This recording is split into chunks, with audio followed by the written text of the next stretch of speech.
Pemirsa, kemacetan parah yang terjadi di kawasan Pelabuhan Gilimanuk saat arus mudik Lebaran 2026 kembali memunculkan urgensi percepatan pembangunan jalan tol Gilimanuk sebagai solusi jangka panjang.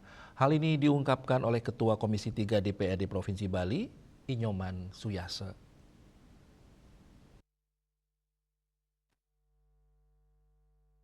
Ketua Komisi 3 DPRD Provinsi Bali, Inyoman Suyase menilai kondisi kemacetan yang mengular hingga berkilometer menunjukkan bahwa proyek infrastruktur tersebut tidak bisa lagi ditunda. Menurutnya pembangunan jalan tol Gilimanuk-Pekutatan hingga tahap berikutnya perlu segera dilanjutkan dan direalisasikan. Saat ini proyek tol tersebut diketahui masih dalam kondisi terhenti. Masa penetapan lokasi atau penlok bahkan telah berakhir pada 25 Februari 2026. Namun, hingga kini belum ada kejelasan mengenai kelanjutan proyek. Pihaknya masih menunggu informasi terbaru sembari terus melakukan koordinasi dengan pemerintah Provinsi Bali dan dinas terkait untuk memastikan progres pembangunan hingga wilayah Soka.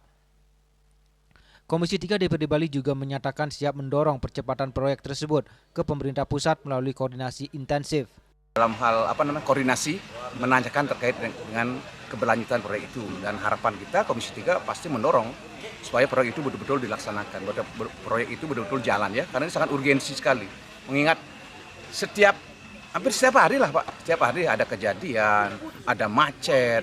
Kayak kemarin itu mau Lebaran, luar biasa macetnya, itu harus ada solusi yang baik. Ya ini solusinya jalan tol. Itu sih menurut pandangan kami Komisi 3. Dengan tingginya urgensi tersebut, DPRD Bali berharap pemerintah pusat segera mengambil langkah strategis agar proyek tol Gilimanuk-Pekutatan dapat kembali dilanjutkan, sehingga permasalahan kemacetan kronis di jalur vital tersebut dapat teratasi secara menyeluruh. Yana, Bali TV.